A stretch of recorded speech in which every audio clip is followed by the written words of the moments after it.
15 minutes could save you 15% or more. Wait a minute. I've heard that before. That's the note Jeremy wrote to me in my yearbook in the 6th grade. How'd you even know that? Because it's from Geico. Yeah, wait, here it is. Dear Luke, have a great summer. P.S. 15 minutes could save you 15% or more. Love, Jeremy. Geico's had this tagline for years, because we help save people money. So wait, you're saying Jeremy copied you? Yeah, that actually does sound like something the J-Man would do. Geico. 15 minutes could save you 15% or more. Welcome to Comedy by Indie Drop-In. Each week, we feature an episode from the best independent creators. Hit the subscribe button for more great comedy content. Today's episode is from Just Nah Science. Don't forget to check out the show notes for links to subscribe to Just Nah Science and follow on social media. Enjoy the show. Begin.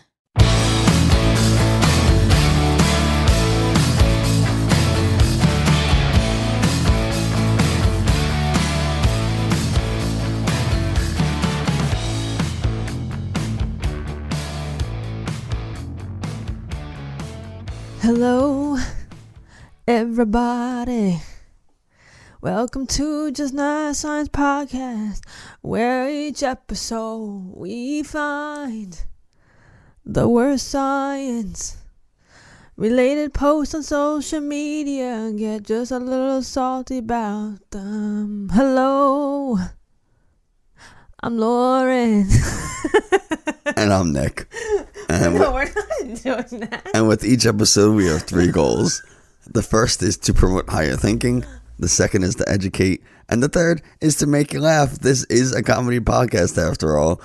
And I can't sing, so I can't follow that up. Wait, we're not using that. Real quick, though, are you listening to this and thinking, I wish I could talk to them in real time? Lucky for you, we stream on Twitch live every Tuesday and Thursday at 7 p.m. Eastern and Saturday at 12 p.m. Eastern. And we do talks about science, life, and even show you the science behind my cooking. Check it out at twitch.tv/justnahscience. So in honor of SpaceX's successful rocket launch to the International Space Station, we're going to be talking with Kim Mancharia, who works in the space industry and currently serves as the community manager for TruSat, an open source satellite tracking tool.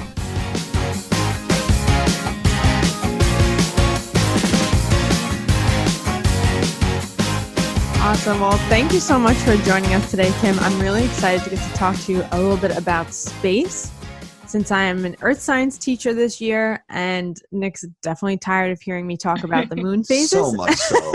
Every time They're so fascinating. But we go outside to walk the dog, and every single night she looks at me and she's like, what kind of moon is that? And I'm getting fucking quizzed at 9:30 walking the dog. It's fucked. Well, I enjoy it. It keeps me sharp on my moon phases. So. In case one day somebody's holding a gun to my head and they're like, tell me what moon that is. And I'm like, oh my God. You're on it.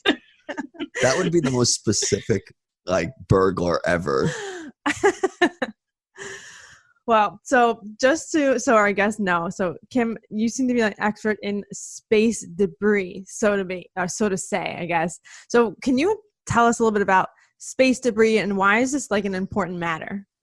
Absolutely. So first off, I guess you could say that there are 2 kinds of space debris.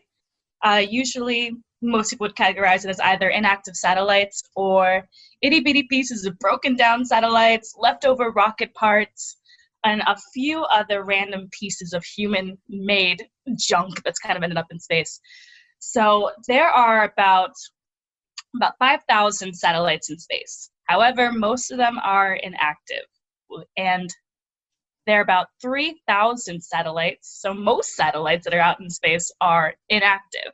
Oh, damn. So there's more space junk from things that we're not using than the actual necessary, really important items that are in space. So it's unfortunate that that's kind of the circumstance right now, but people are trying on a myriad of ways to kind of counteract this mess that we're creating.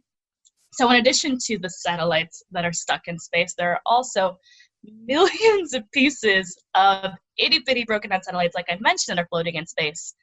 And the effects of a collision with just a fragment the size of a chip of paint can be kind of catastrophic. Oh, wow. Yeah, which would impact our lives here on Earth, because there's so many communication satellites, Earth observation satellites that heavily affect the way that we live our daily lives, like the fact that we're able to have this Zoom call that could be seriously endangered by something, again, just the size of a speck of paint. And when you think of the fact that there are millions of pieces of fragments out there floating in space that could potentially endanger the way that modern day life functions, that's kind of a terrifying thing. So that's why my team and I at TruSat are working to kind of enable everyday people to be able to have a really great impact and be able to contribute towards resolving this issue. Oh, I have a question. So I guess when we make satellites, is there not like a decommission plan and like to bring them back down?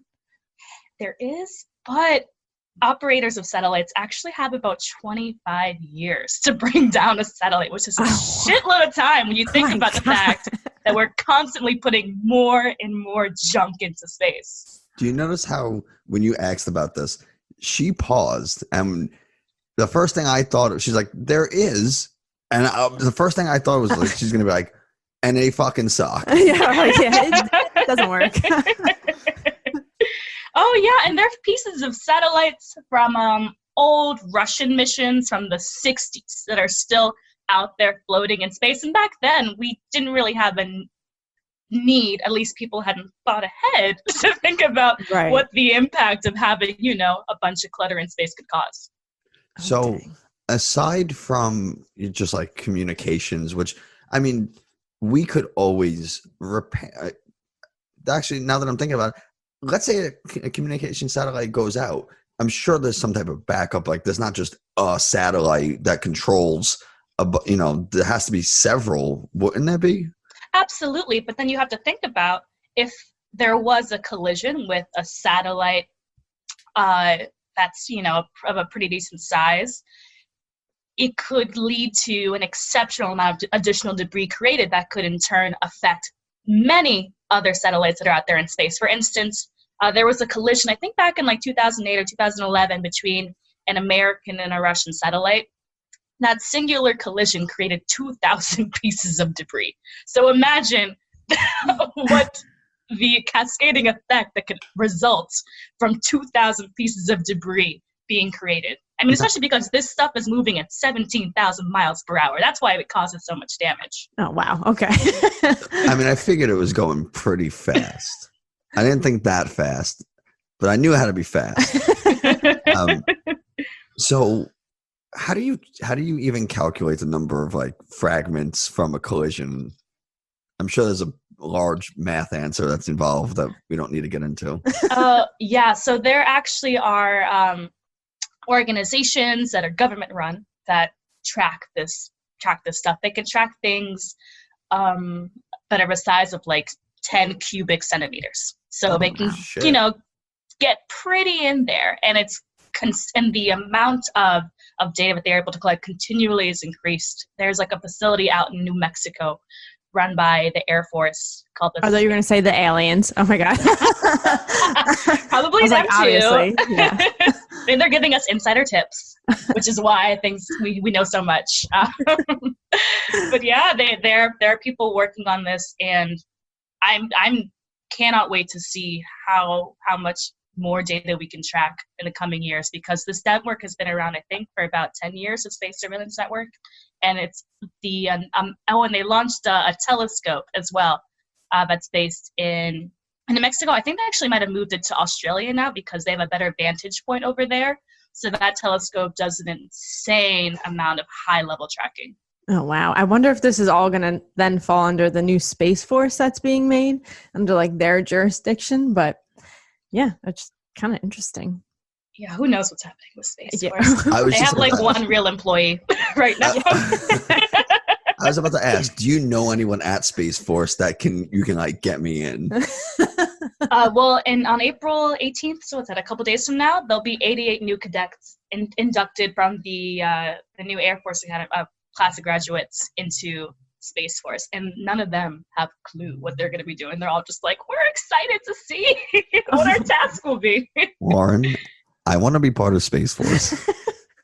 Well, I hear they have great camo gear for some reason. For Oh, from the all new camouflage show? in space. Shouldn't it be like just black? Like, yeah, it's just like really dark blue or something. I don't know. Wait, if you're in space and you need to be camouflaged for some reason, wouldn't it be black?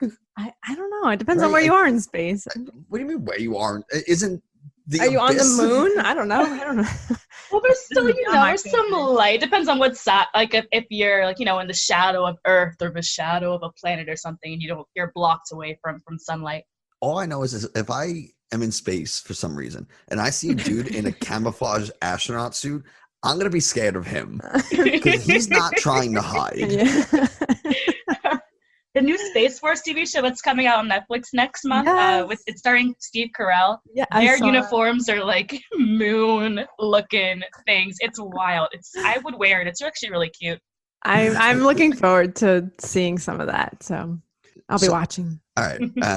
Let me. I gotta rein this train back Yes. in. How did you get involved in space and satellite tracking and all this kind of stuff? Yeah, so I actually was brought on to this project right before this acquisition that was made. So let me backtrack. I got into space because I was a philosophy student in college, and As the philosophy majors usually do. right, we're all about STEM. And my senior thesis was on democratizing the space industry, and I wanted to get involved with, a really cool, innovative project that was doing just that. So I was brought on to this project that was kind of secretive at the time because the team that I was brought on to, they had made an acquisition of a company called Planetary Resources, which was an asteroid mining company. Which asteroid mining is insanely fascinating. It's whoever does it first successfully will be a trillionaire, without a doubt. But I was brought onto that team, and we kind of just totally pivoted the mission of the company that we acquired, and we decided to focus more on the long-term sustainability of outer space because it was something that the everyday person could be able to make a contribution to, and that would actually generally have an impact on the way that the industry operates. That's cool. Mm-hmm. What mining asteroids did you like? What is that Yes. exactly? I have to know. I didn't want to ask because I didn't want to sound stupid. Because Lauren's like, "Oh wow," and I was like, "Shit, I must have missed a memo on this." It's a fun, insanely complicated kind of thing. It's basic, but the gist of it is of why asteroid mining is interesting is because there are some really insanely valuable goods on asteroids. The number one good, I would say, is water. Which usually is found as ice, though, when you go to these asteroids because they're located in space. And so basically, you can melt down the ice on these asteroids, separate out the hydrogen and the oxygen molecules, and use the hydrogen for rocket fuel. And you basically turn these floating rocks into intergalactic gas stations, essentially, which will enable interstellar travel. So once this is done, ideally we'll be able to, push the spacecrafts that we have that are doing really great deep space travel even further, because that's a big issue we have with spacecrafts that travel so far is that they run out of gas. So That's awesome. my vision for this, for the asteroid water, is basically to have just a very expensive Gatorade. Just like, you know what I mean? Like some bougie ass drink. You see some like Tom Brady type guy, he like takes a big swig and he's like, asteroid water by Nestle or whoever. Like that's just kind of what I see it as. Can you imagine being like, yeah, let me get 2 glasses of asteroid water? It does sound like I was thinking like asteroid mining. I was like, I honestly have no idea what I thought that was, to be honest. I don't even There's know. also minerals and stuff, things that you would Yeah. associate with more traditional mining, and things like diamonds and platinum are more accessible on asteroids because of a lack of gravity. So everything's at the crust instead of the way on Earth it is, where you have to actually go deep into the ground and excavate all of these precious minerals. So what I basically heard was my asteroid water product is now going to be marketed as alkaline asteroid water. Strategic, yes. Right? God, I'm so fucking good at this. Anyway, Please get out of here. Lauren has another question for you.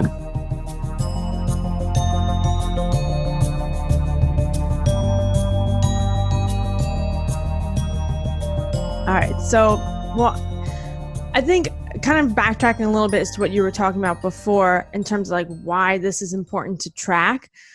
So can other countries interfere or read messages through like spying on like inbound or outbound satellite messages? Like can this interfere with just like, I guess, other countries kind of like getting our information and cutting through our communication stuff? As So eloquently that's as that was put. I'm so sorry. no, no, I get what you're saying. Actually, that's not a huge concern.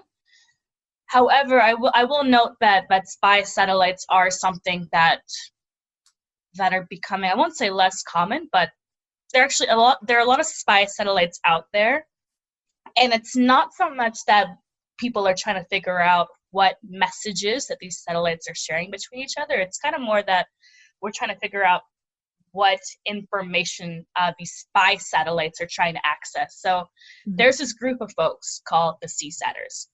And I've actually done a bunch of user research interviews with them. We use their methods to kind of inform the way that we built the app that my team runs. And they're a group of like these older men from Europe and North America who track spy satellites just for fun. And because that's a great hobby. And so one of the things I've heard them note is that during really big major events like the G7 summit and things that are international importance, that's when you can kind of figure out which satellites are doing spy work. But because we're able to better detect where satellites are and what their intentions are, what the capabilities are, these spy satellites that were previously doing all this kind of classified work are becoming declassified, because at this point it's kind of becoming a bit redundant, but they are still in existence. So it's more about trying to figure out what governments are using their satellites for, rather than trying to interpret what messages are being shared there. Oh, that's cool. And obviously this debris is, as you mentioned before, going extremely fast. Yeah. How do we handle it? Like, once there's all this debris, now what? It's there. How do we, do we send out a giant net to collect it? That is an option, actually. It's called the Grim Reaper, one of the Oh, wow. I should be working at NASA. You so should. I'll get you an in. That'll be great. Oh, God. On Space Force. But that's an option. There's some Fuck, I love it. There's some really wild ass options. China has this one theory that they thought about implementing that involves like lasers being used to destroy satellites. Can't go wrong. Right? Can't go wrong. Don't think about all that extra debris that'll happen. Don't think about that. Yeah. But that's an option. But one of the more typical way of deorbiting a satellite is kind of bringing it to a graveyard orbit, which naturally happens to a certain point, which is why there's the 25-year limit on having satellites on deorbiting satellites. So there's this graveyard orbit where once satellites enter into it, gravity just slowly and surely pulls them back in, and oftentimes the satellites that re-enter Earth's atmosphere will end up in like the Pacific Ocean. Ideally, occasionally they will end up in countries, but that's pretty uncommon at this point in time. Those are called uncontrolled reentries, but now those have kind of been tamed a bit. But yeah, so that the biggest way that we like to deorbit a satellite is kind of escorted into a graveyard orbit, which it more or less naturally enters into. So, well, I have a question. It's a little off topic. Mm-hmm. Of course. But wait, if it's off topic, yeah, then you go. How do we control the satellite to go into one of these graveyard orbits? Do we just tell it to go in a direction, or?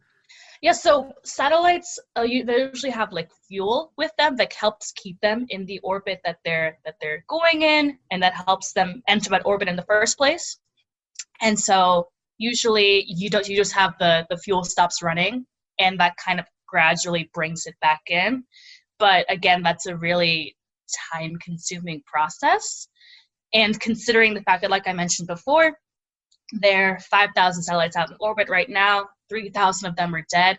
In the next 10 to 15 years, there'll be nearly 20,000 satellites, maybe even more, added into space, which is kind of crazy to think about. A lot of them are coming from these things called mega constellations, which are really great in theory because they help increase internet access for folks in regions where there's little to no access to internet. Like even just, rural areas of the US to decent sized populations in East Africa. There are lots of places that, lack regular access to the internet. So these satellites, these constellations are being formed with thousands of relatively small satellites to enable this communication network. However, the consequences of having so many satellites up in space at once is potentially catastrophic when you think about the fact that we're not prompting people to deorbit their satellites soon enough. So there are companies like Astroscale that are coming up with a myriad of ways to deorbit satellites right now. What was your off-topic question? You're dying to ask me. Well, now it made me feel like an idiot, but I wanted to know if, I'm sure some of our listeners out there maybe are wondering if What just your favorite color is. just like Mercury in retrograde, am I able to blame my life problems on the shape of the space debris orbit? Unfortunately, no, unless like a piece of debris was to hit a GPS satellite, and then you're kind of, having trouble finding how to get to a new restaurant you want to try out. Your Tinder date? Yeah, that too. No, it's unless it does not.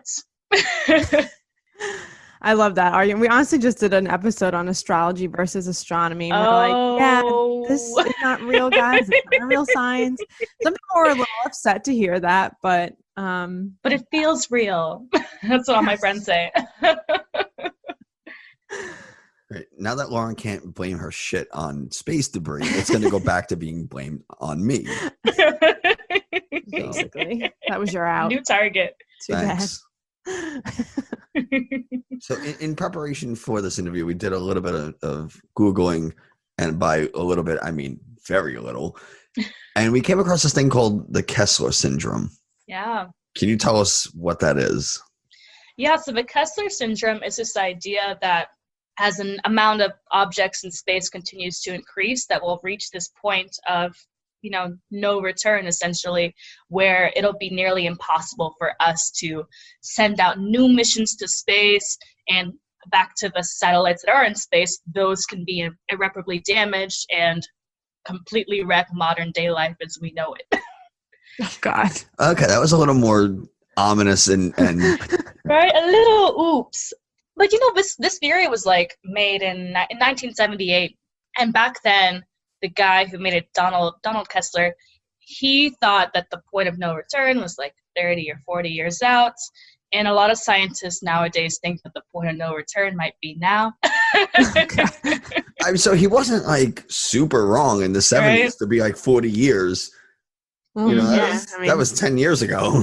I mean, with all this COVID, it might as well just happen now. I mean, what the hell? Can it really get much worse at this point? So. Yeah, it could. If fucking communication satellites started combusting. I might as well just get it all over with at once. I don't know. Or could you imagine the astronauts on the International Space Station being stranded there forever because oh my God, it was too crowded for them to come back down? Didn't even consider that. I forget they're there, truthfully. There are only 6 of them on the ISS right now, I believe. Well, they're probably pretty happy they're there right now, to be honest. Just going crazy down here. Oh my God. All right. So Kim, can an individual person somehow help with this problem? Yeah, actually.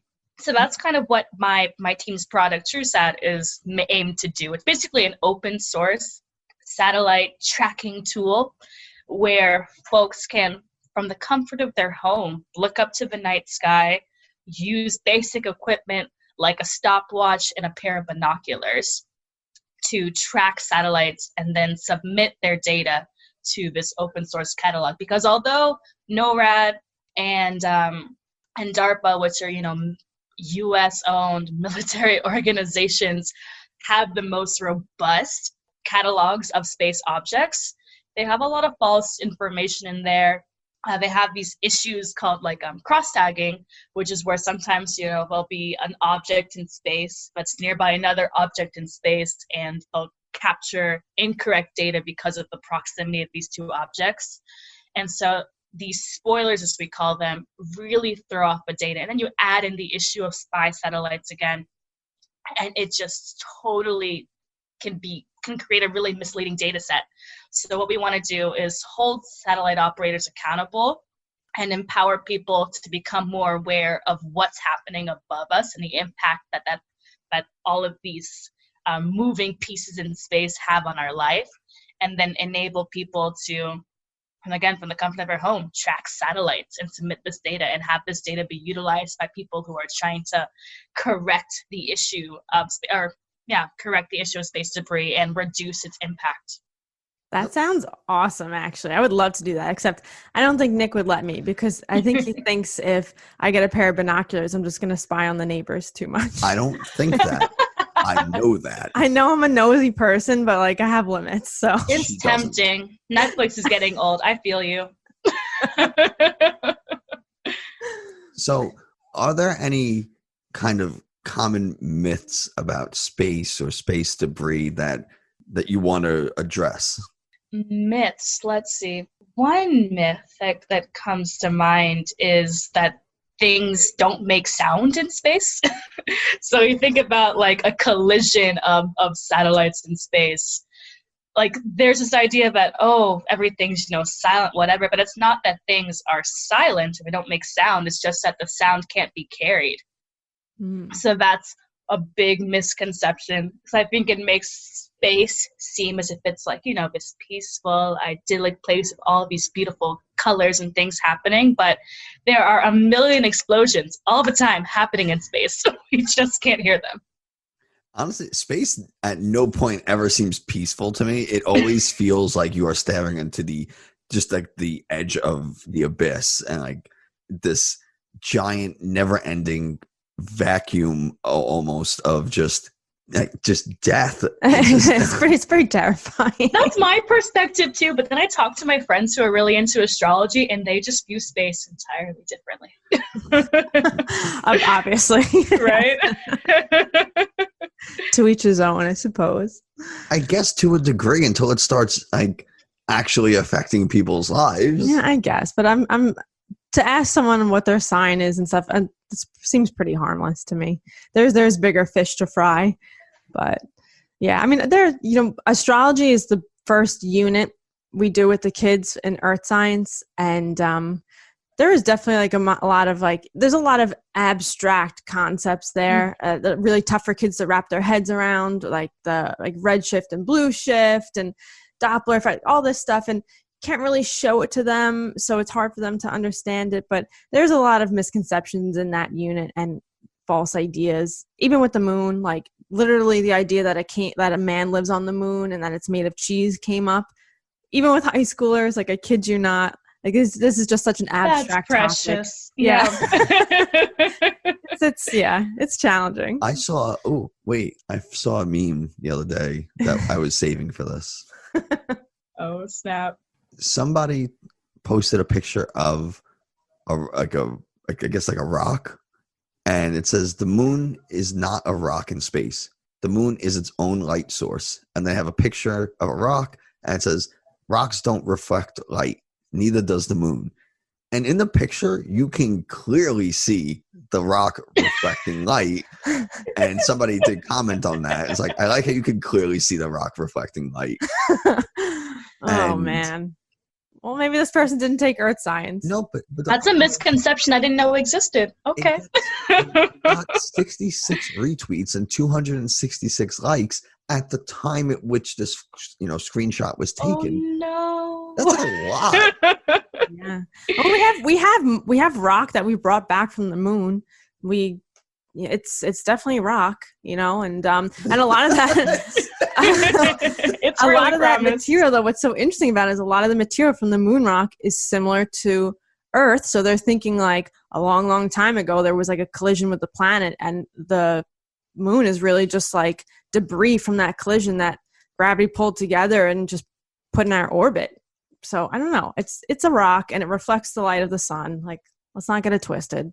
Come on. Right, trust science, please. Yeah.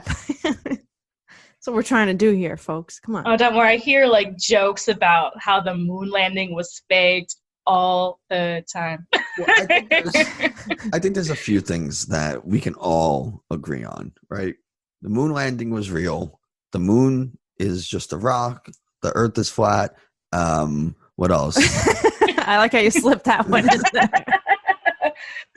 Yeah, I think that was episode 1 for us. Yeah. Total facts. Oh my Lord. Yeah, no, there's definitely a lot of people out there who don't think the moon landing was real, but I digress. I can't even get into that right now. All right, Kim, I don't want to take up too much of your time. I know, you're super busy tracking satellites and all that, but I did want to thank you very much for taking the time to come and speak with us. I had a lot of fun. I don't know about anybody else. Me too. I did. I learned some stuff. So I'm always open to and excited to learning new things, especially about space now. Good time was had. I had fun chatting with you. I can talk about space truly all day. Well, the next time we do an episode, I'll reach out to you and we'll make it happen. Fantastic. And I can tell you about this new show I'm working on too. Oh yeah. Oh shit. You got a teaser for next episode, folks. Yes. All right. Well, Kim, thank you very much. We really appreciate it. Thank you. That's going to do it for us today. If you enjoyed this episode, don't forget to subscribe, leave a review, and especially share it. It takes literal seconds to hit subscribe and click the 5-star review button, and it would mean a whole lot to us. Positive ratings and shares on social media are the biggest ways you can help us spread this good science to even more people. You can find us on Twitter, Instagram, and Facebook at Just Naz Science. If you're interested in satellite tracking, visit TruSat.org. That's TRUSAT.org. You can find the links to the website in the episode notes and on our website, justnazscience.com. While you're on our site, you can watch YouTube videos, read blog posts, or submit questions and suggest topics for future episodes. And don't forget, we put out new episodes every Tuesday. As always, thanks again for listening. Later, nerds. Later, Gator. Thanks to Just Naz Science for the amazing episode. Check out the links in the show notes to subscribe. Thank you again for listening to Comedy by Indie Drop-In. If you would like your show featured, reach out to @IndieDropIn on all social media or go to indiedropin.com. See you next time.